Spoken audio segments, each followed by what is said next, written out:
So today's lecture is titled Native Nations and Climate Change, Building an Ethics of Environmental Stewardship. Many of us know that we have much to learn from Native peoples, and we are very honored, and we thank Rebecca for her willingness to come here, wear these many hats, and share her thoughts with us today. Please welcome Rebecca Tsosie.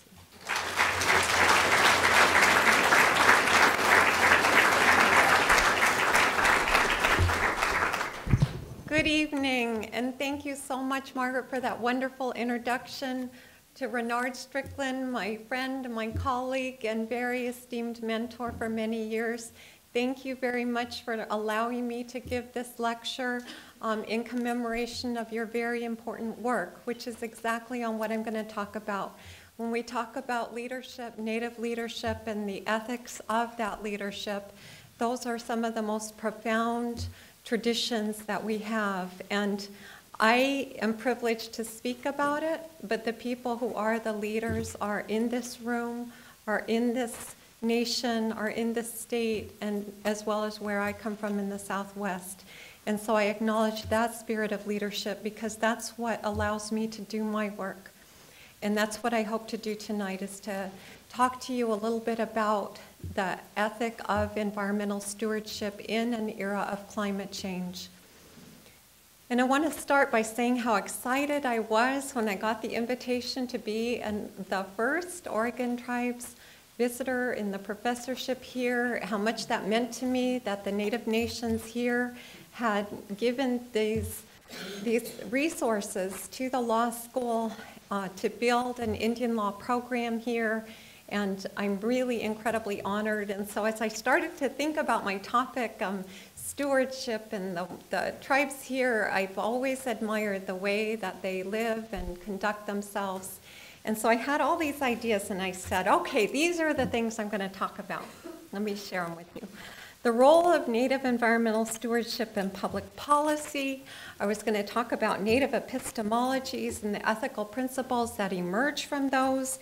I was going to talk about how we would use those to build intercultural frameworks in this society and through the globe to deal with these very complex policy issues. And I was so excited and so much, filled with that.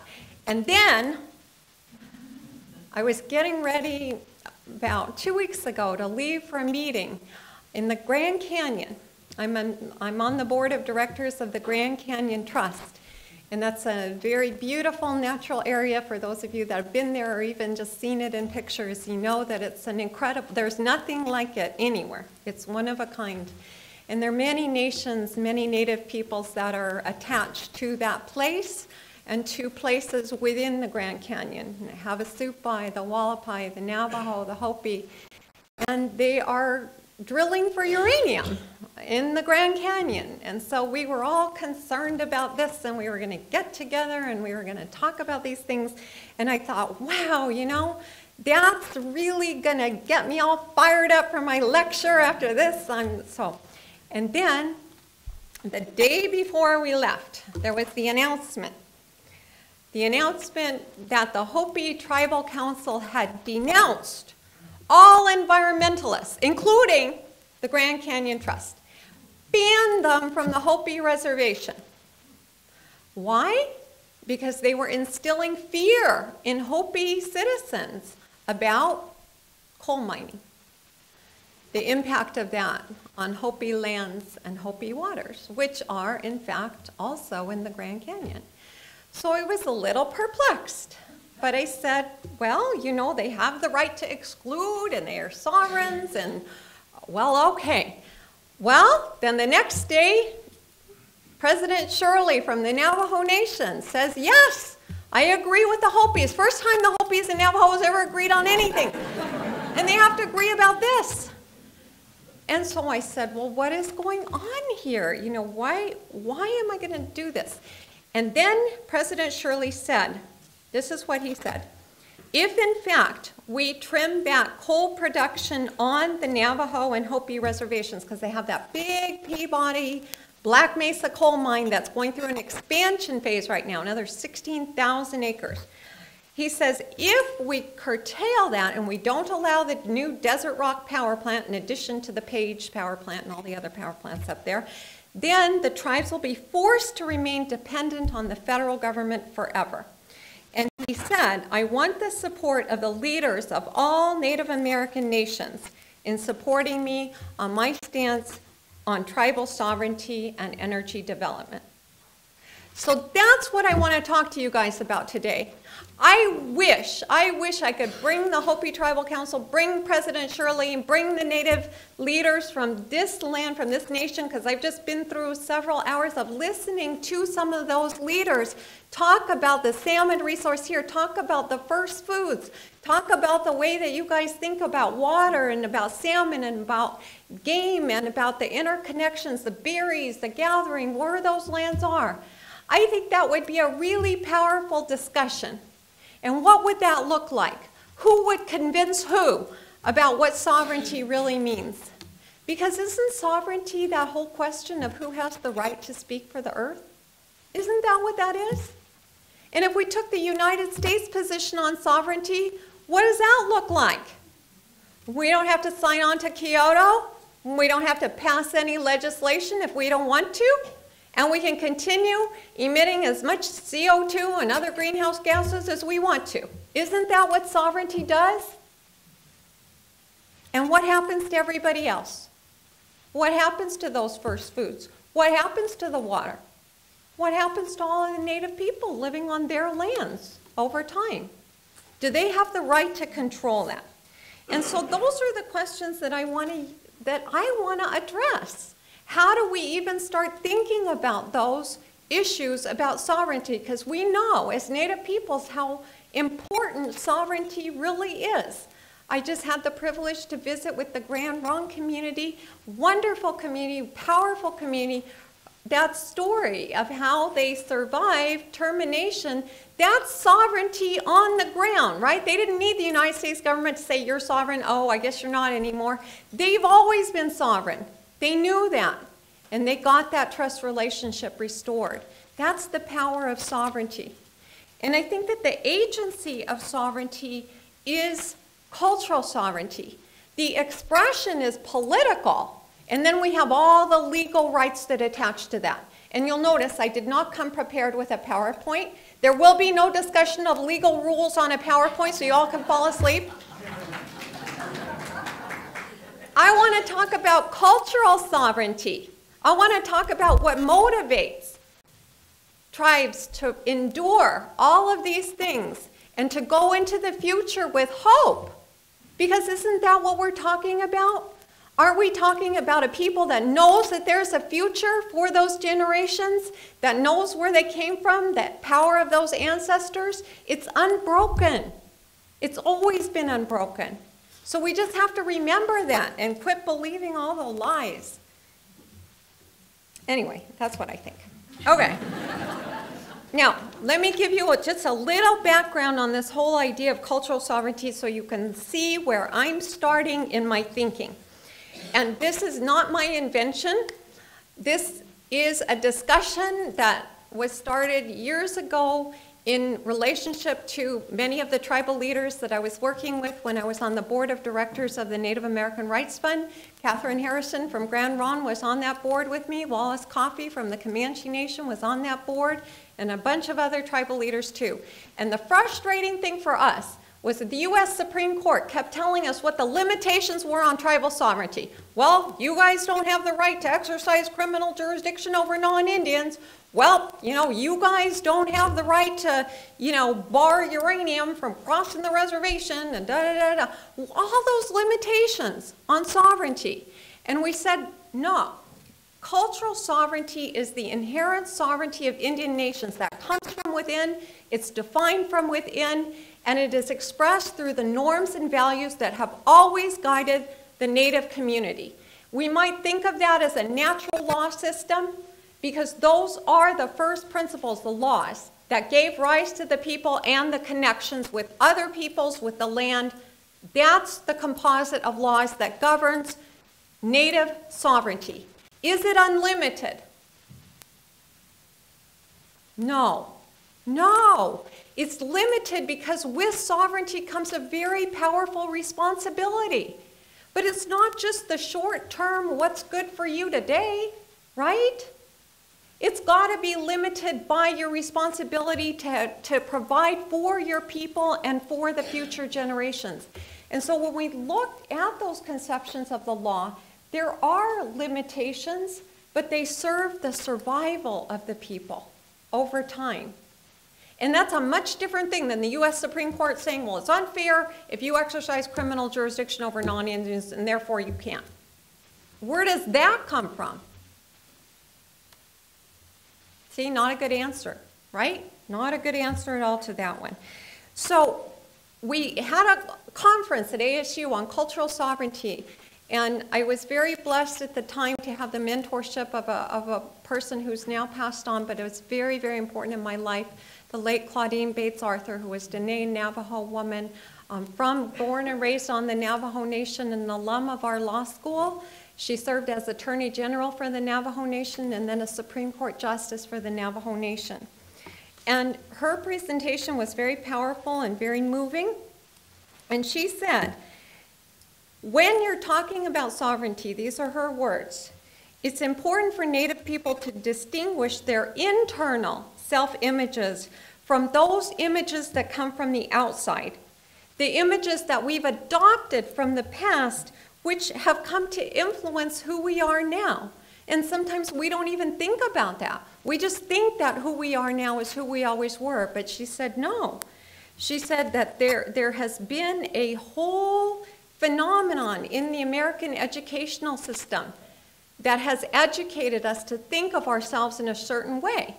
And so we've got to kind of unpack that. And that's going on right here at the University of Oregon through the education work that's here, and I really congratulate you guys for that very important work.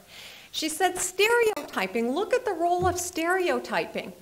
It's set up these dualities for us. On one hand, Native people are portrayed as the primitive, persons living close to nature. That's a cultural image.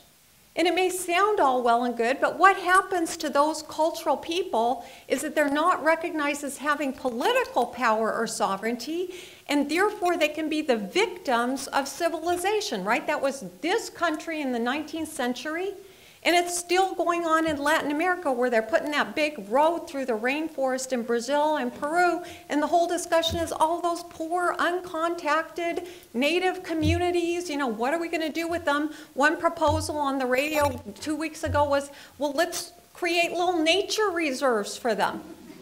And then people can go on the outskirts and visit them and take pictures, but they'll be protected from the evil miners or what.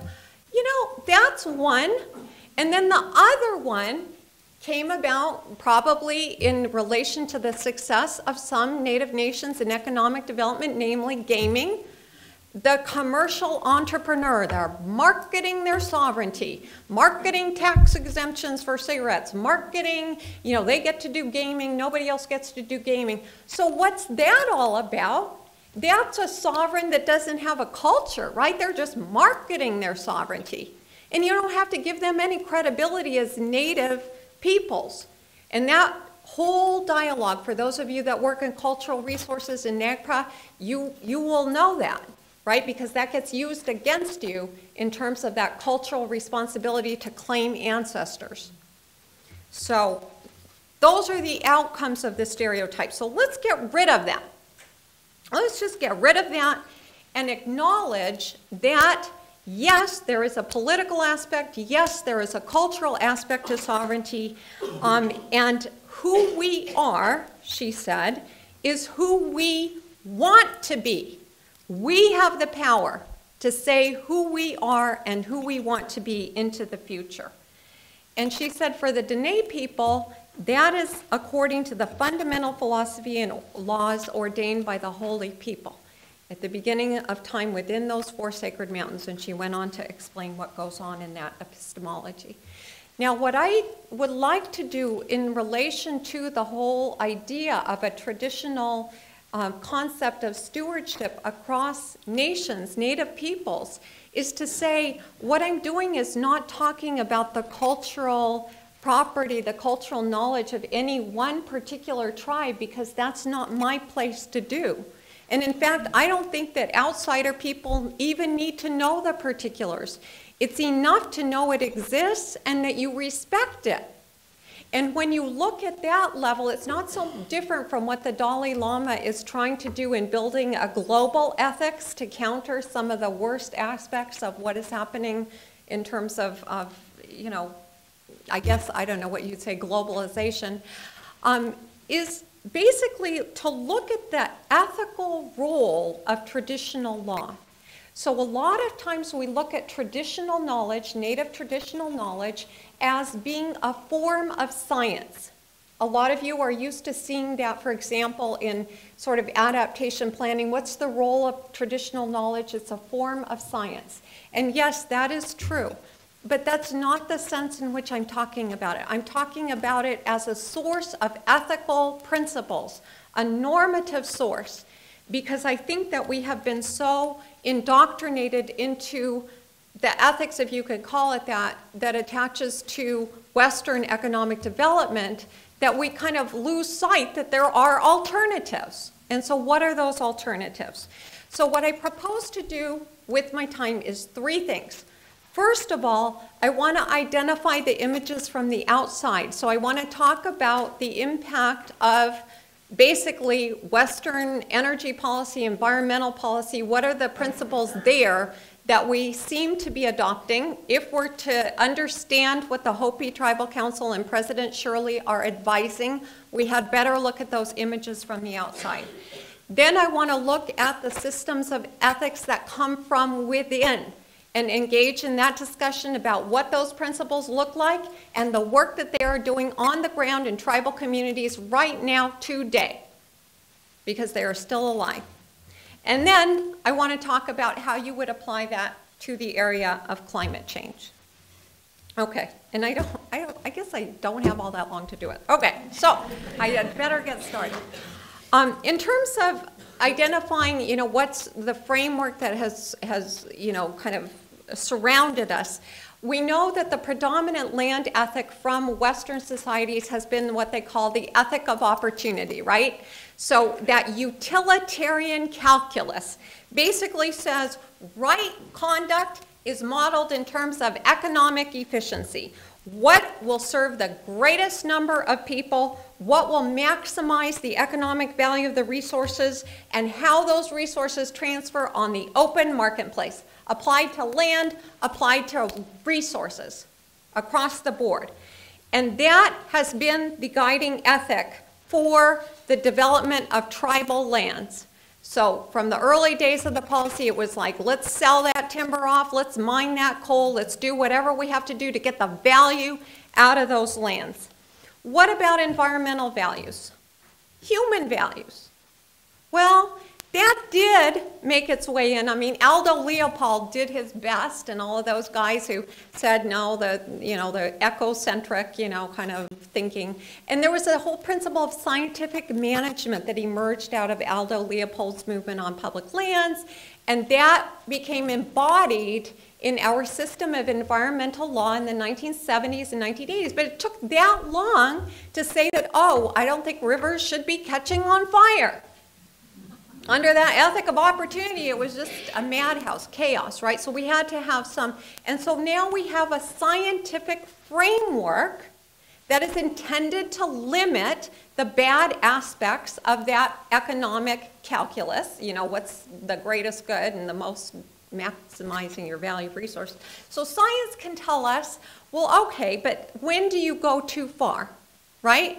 And then you're just damaging the resource. And so now we're in a world where our ethics is defined by economics and science. And that's fine. I have so much respect for scientists. In fact, today I was really grateful because there were several in the room and I was learning all kinds of things. So, and I have great respect for economists too. Margaret, I know that's your training. She doesn't like me admit that, but I do, and I know you understand way more than I do. So I'm just going to simplify, because there is something missing from the equation, and that something missing is very hard for a lot of people to put into words. They know something is missing. And you can tell that the something is missing because that calculus in and of itself is impossible to solve climate change. That's why we've been studying it forever under economic models and scientific models, and then we have to argue about what models are going to take place, but then we have to wait and see. And then somebody said, well, wait and see 50 years. Okay, 50 years is a good time, then we should really know. But what if it's all happening, as Mary Wood said today, like what they thought would take 40 years and now happened in 4 years or something? Uh-oh, guess that calculus was wrong. Well, what is missing is that there really isn't a tangible commitment to survival of the future generations. It's all about the here and now. And the politics of that, you know, we get caught up in all of the fear thinking, you know, we don't want to go broke, we're already in a bad economy, people need jobs, let's worry about that tomorrow. Well, tomorrow apparently, from what you were saying today, is here. Tomorrow is here. This is today. This is all we have. Okay, so what is the message that is going out to Native peoples today about the policy? There has been a shift in policy from, for example, and this is energy policy I'm talking about right now, because that is what is going to drive this thing. That is what is driving the climate legislation right now is energy policy. And this is what's being presented to tribes. Well, way back when, 1938, Indian Mineral Leasing Act, the feds decided that they had to sort of take control of the leasing on behalf of tribes, because before that it was kind of a free-for-all. And so you got the first instances of the trust responsibility. Now, that hasn't been successful in litigation. Witness the Navajo Nation suing under the 1938 Act and losing their trust claim. But that's sort of the world of leasing. Leasing. Okay. Then we got a shift in 1982 toward entrepreneurship. So a shift from tribes as sovereigns leasing their minerals to, hey, you guys can enter into joint venture agreements and you could become commercial entrepreneurs of your energy resources. And that's more lucrative to you. And the trust started to slip away way back then. Because if you take over as an entrepreneur with some risk assessment, you know, you kind of bear the cost.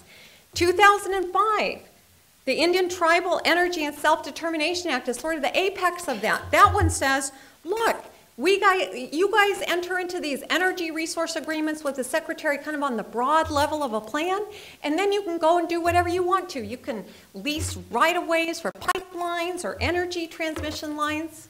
That one's coming down the road, huh? And you don't have to do any review under NEPA. You know, when you engage in these projects, it's all about self-determination. You guys decide. Self-determination sounds really nice, but it comes with a cost, right? Because they are basically saying, we're turning it over to you, and we're kind of getting out of the liability business. But hey, we're here to kind of, you know, make sure everything goes well at the first layer.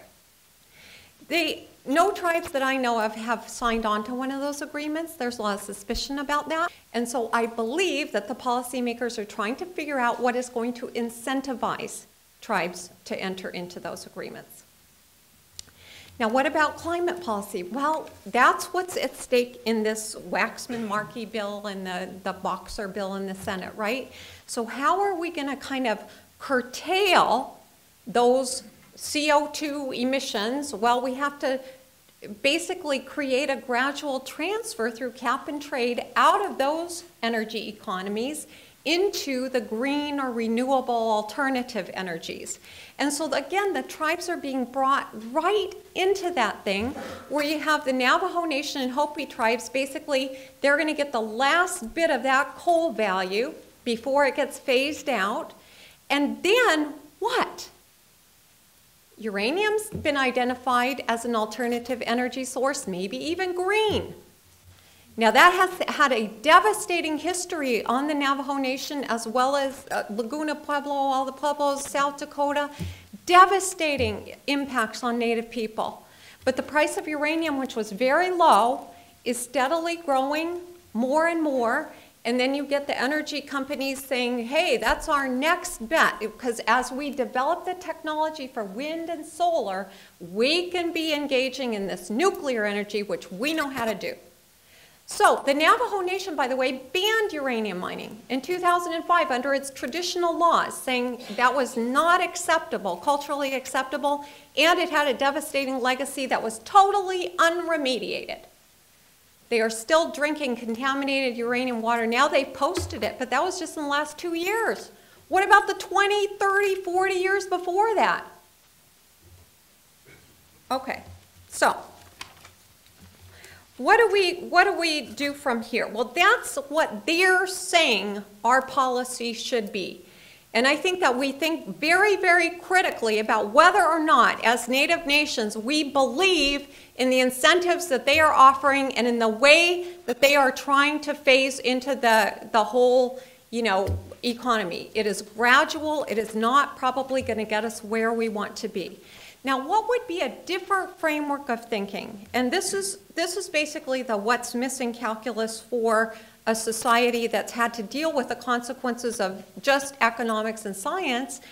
And this is an answer to that. This is a response to that. What type of principles do we get if we consider traditional epistemologies as basically a normative source to guide human conduct? Because that is the lived experience of the nations of this land. So let me talk about this in sort of 3 layers. At the first layer, when we're talking about traditional ecological knowledge, what people say, this is a culturally based system of knowledge about an ecosystem and environment.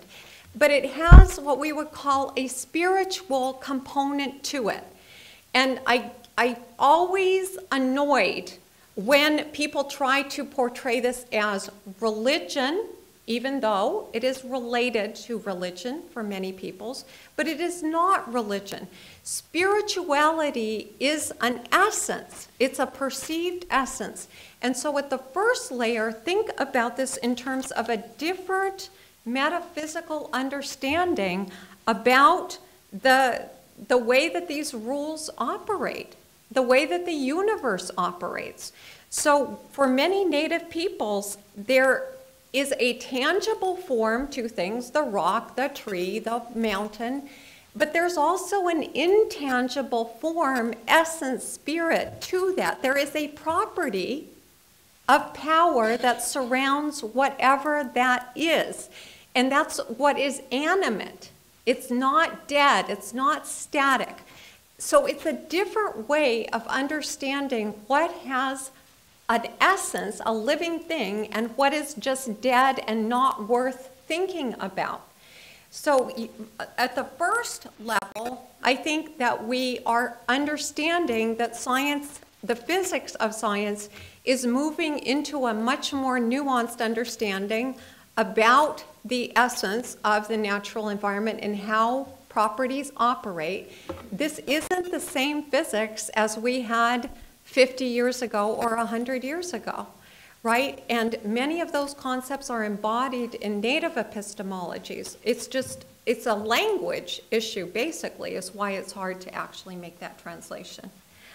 The second thing, how we understand places through naming a lot of times. All of the places that we have here anywhere have Native names associated with them that talk about the nature of that place and the importance of that place in the histories of the people.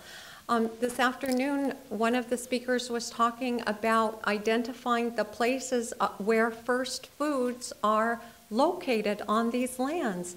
That's place-based and it's name-based. It's a way of understanding where that is.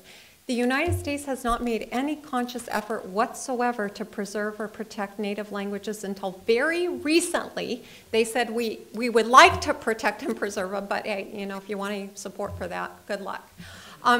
But honestly, that is where it's at. Those languages embody a lot of that knowledge. And I really appreciated that presentation and everything that you shared. You did a wonderful, wonderful job.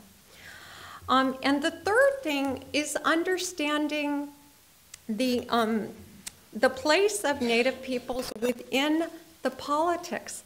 So Native nations here are separate sovereigns. They have territorial land bases, and they exercise governance authority. One of the questions that came up, well, to what extent can tribes do things according to their own law, and to what extent do they need assistance from the federal government, or are they preempted by the federal government? Those are all big legal issues, but at the first outset, at the first step, Native nations have the power to pass laws and to apply the laws in any manner they want to, just like the United States does. It takes another sovereign to basically say, oh, you can't do that, and to have a legal mechanism to keep you from doing that. And that's just the fact of sovereignty. That's how it operates. But at the outset, Native nations should pass the laws that they think they need to pass on all of these issues, and then to seek congressional legislation where necessary and appropriate to actually facilitate the larger application outside of Indian country. Okay, now at the level of principle, so that's just kind of the overview. At the level of principle, what tangible things are we talking about? What tangible principles are we talking about? And one of the first articles that I wrote back in 1996, I did an extensive research to actually look across tribal cultures at some of the traditional principles of environmental stewardship and see what was out there. And I found very strong parallel features, and I'm just going to distill this into basically 4 that are pervasive, predominant. The idea that we live in an animate universe, that the earth is a living, conscious being. Now, a lot of people have trouble with that. But if you look at the sacred sites cases, that is essentially what Native people are saying over and over and over again. For example, the San Francisco Peaks, you want to spray sewage effluent all over a sacred mountain? That is a desecration because that mountain is a living, conscious being. Court had a hard time with that. The idea is relational. A lot of times people say the earth is the mother. Well, what was that? What's that all about? People say, oh, earth mother, right? Well, no, it means that the earth precedes people in time, right? The earth was here way before there was any people. That's the relationship. You are a child of that mother. You have a duty in that relationship because that preceded you. That gave life to you. And I'm doing some research right now on the Dan case, the Western Shoshone sisters in Nevada. I mean, that's essentially what they said all the way through the U.S. courts, all the way in the international courts. That was their job. They were protecting their mother. And I believe them. The second one, human kinship with the natural world flows out of that. What is the relationship? So the idea of having a relational ethic is to dispense with this notion of a hierarchical ethic, right? If you're in a hierarchy and human beings are here, and animals, I don't know, where are the animals? Where's Dale Jameson? He knows where the animals are on the ethical scheme. You know, animals here, rocks way down there, right? You can just mine, and you can tear up the earth, and you can take the products of the earth, because humans are here. Everybody else is down here. And that's not the way that Native peoples are looking at it. They're saying, no, it's relational. Anything we do that's abusive comes back on us. Isn't that the lesson of climate change?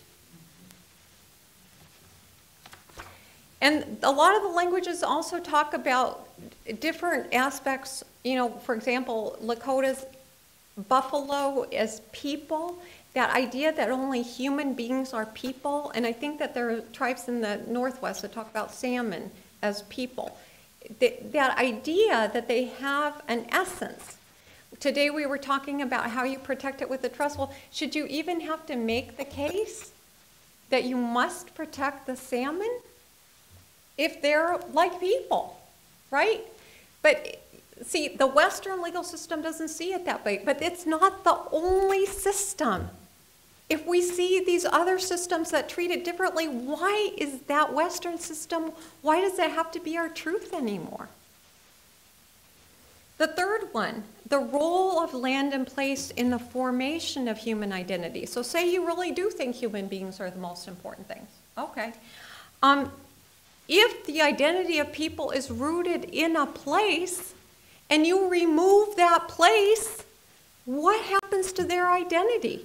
And I think that that's what's happening right now, right? With the flooding in the South Pacific, with the flooding in Alaska. If you actually remove those Native people from the place that they have been for generations and generations, where are they going to go? They're going to go work in Anchorage, live in houses right in the city? Can you relocate a village? What happens to all that knowledge on the land?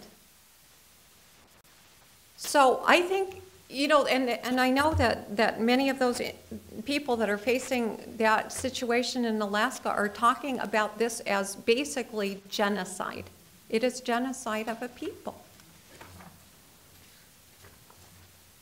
The final one, that idea of reciprocity and balance, that's another ethic, right? The ethic is, and I guess the closest thing that I can think of in this society is everybody now wants to talk about sustainability.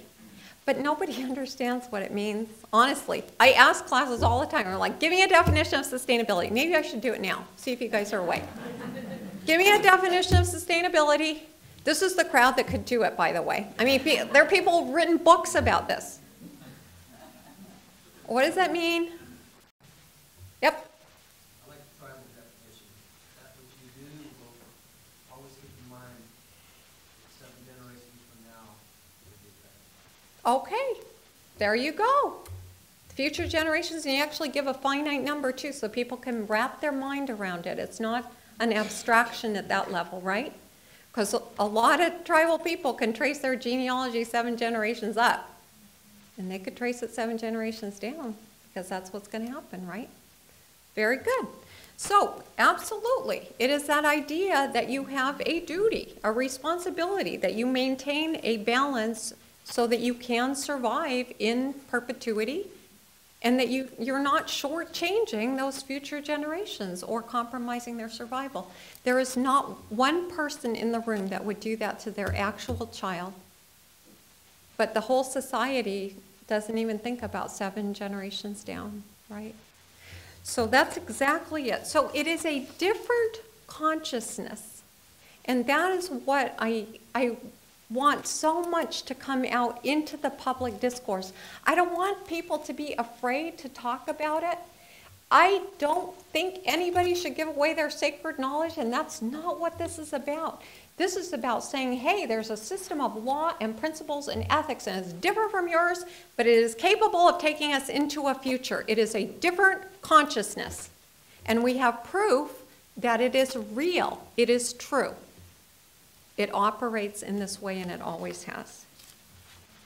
Now, a lot of Native peoples have incorporated those principles into their own legal systems, and that is happening at the level of, tribal codes. It is happening, that define what the resources are, how they're to be used, the principles that attach to it. It is encapsulated in some tribes' water quality standards. For example, is Leta Pueblo that set cultural water quality standards, and then they got challenged in federal court saying, oh, that's religion, can't do that. And the court said, nope, it's a cultural standard, and they can do it. It's happening in public lands, right? So with park managers who are dialoguing with Native people about the appropriate conduct at certain sites, they're listening to that, and they're incorporating it into the public lands management plan. So traditional knowledge is alive and well at the level of ethics and law. And that I am very, very happy to say is true. Okay, let me reach the last part of this presentation, which is tying this into our issue in this series that the Moore Center is sponsoring on climate change. Where are we going? First of all, importing all of this discussion, images from outside, images from within, to the discourse that's happening right now. I am sorry to report that the whole issue of is climate change real is still on the table. And I was astounded. I was reading an interview that happened just recently, within the last couple of weeks, with James Connaughton, who was a former White House policy advisor, and now he's a CEO of some energy company. And he's talking about why we need national legislation on climate change, because otherwise the EPA is going to start regulating emissions, and you can't have that. EPA can't be trusted. And he says, because look what they did with the Clean Air Act, standards on air pollution, which actually harms people, and greenhouse gases, well, that's a little bit more removed. We're not sure if it harms people. So we have some time. Said that. What do Native people say? Well, in a lot of the communities that I've been to, and certainly I'm sure that you're a part of, you hear the same things over and over again, that the earth is getting old, the earth is sick, the earth is behaving in ways that it never behaved before, and we better wake up. And then our lovely scientist friends, Jim, thank you, they agree, right? So that actually makes the whole thing okay. Because science agrees with traditional knowledge, and that's always a good thing when that happens. Okay, so thank you. The second thing in public debate, what does U.S. climate policy mean for Native nations? And I talked about this a little bit this afternoon with the group, so I'm not going to go through a bunch of that again, but basically I think we really need to be concerned with the policy. So mitigation is now distilled into cap and trade, which, by the way, that Connaughton guy, he says it's like a game of musical chairs, and everybody needs to start out with a chair. He said that. Okay. And the second thing we need to, because that is what's driving the fear of the Navajo Nation and Hopi tribe, right? That's what's driving it. You guys better get in on it right now, otherwise you will forever be foreclosed from getting that economic value. So it's hastening exactly what we are hoping to stop. That's what it's doing. The second thing is the incentives for alternative energy resources, and one of the speakers talked about that today.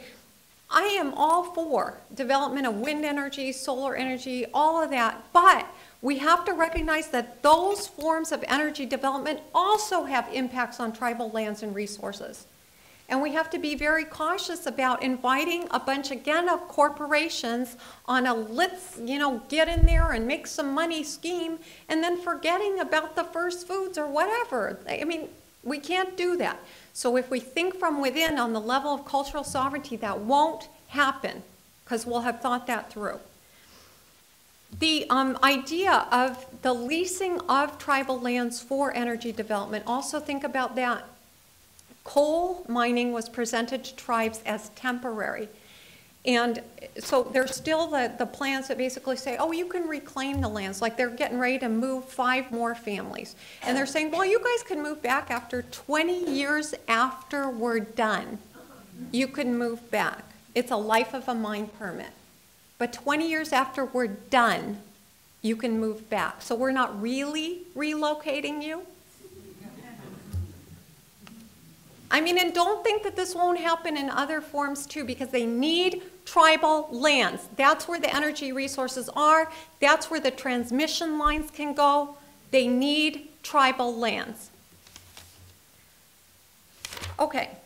And the whole thing about adaptation plans also, that came up today, and I just again want to emphasize to everybody in this room how important it is that all Native nations be given funds for adaptations. It should not be in a competitive bidding process, tribe against tribe. It should be a legal right, because that is the situation that they have caused. So none of that competitive stuff. That has got to be a right. Okay, what's going to happen to the Native peoples that are being relocated? That's going to happen in Alaska. It's going to happen in a lot of different places, right? And I am very disturbed about the whole idea that somehow these disrupted communities are like, they're vulnerable populations, they're climate refugees with no legal rights. That may be true as a matter of fact right now, but it is not acceptable to think about this issue in terms of a reparations framework, because reparations is for harm that already happened. We're paying you off. We're sorry you got flooded out. Here's some money. Go have a good life. That's reparations.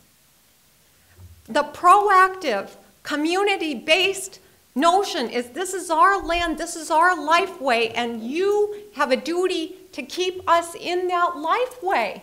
That's a duty of respect between nations. The harm that is happening is to the tribal nations, not just to a bunch of individuals who just so happen to be affected. So I personally do not like the vulnerable victim format for Native peoples, even though it may in fact be what is to happen. But guess what? There's no right to be relocated anyway, and that's why the village of Kivalina has filed a lawsuit against those power generators for a public nuisance. And they may be assisted by a recent decision from the Second Circuit, which was in a different case between Connecticut and a bunch of states, including New York, California, against 6 corporations emitting greenhouse gases, and that one actually gets to move forward on a public nuisance claim against a political, it was a political question doctrine challenge, so non-justiciable. And the Second Circuit said, no, the lawsuit can move forward. So Kivalina can probably move forward. The interesting thing about the Kivalina lawsuit, and that was, you know, one of the things that Luke Cole worked on, the late Luke Cole, and it's a fascinating, when you read that complaint, it's very fascinating. Because basically he created the public nuisance claim and attached the conspiracy claim. And I know NARFA's working on that brief too. And the conspiracy claim basically says the energy companies all got together and they manufactured a sense of public doubt that there really is climate change and public fear about what the cost would be to contain climate change by limiting CO2 emissions. And he cites in the brief, there's the Climate Science Communications Team, that was their group. And they say victory will be achieved, this is them talking, when average citizens understand uncertainties in climate science and when public recognition of uncertainty becomes part of the conventional wisdom. It's not real. Everybody knows that. Not real at all. So what that tells me is that there is a battle happening on 2 levels. First of all, the tangible battle is to control greenhouse gas emissions and all of these other features of climate change before we all perish. That's the tangible battle. The intangible battle is who is going to control the human psyche. Who controls that? And so we have to be very aware of those images that come into our consciousness without our knowledge even, that we accept, and then that turns into what we believe. What do we believe about all this? And why is that? So I think that there's an interesting discussion that's happening, and I don't have time to go into it, about the way that federal public lands will be used in an era of climate change and how tribal lands, which often are contiguous to those lands, will be pulled into that management plan. That is something that tribes need to keep a very, very close watch on, and I'm happy to talk about it in question and answer. But the other thing is what is essential for Indigenous survival. I mean, I think that that is something that every Native nation has got to think about and identify. And that may sound simplistic, but I think it is a very important process, because other than that, you get dragged into what is happening in federal policy and what those fights are over climate change between the federal government and the states. And those are not necessarily tribal fights. That is what you get dragged into if you are unwitting about that.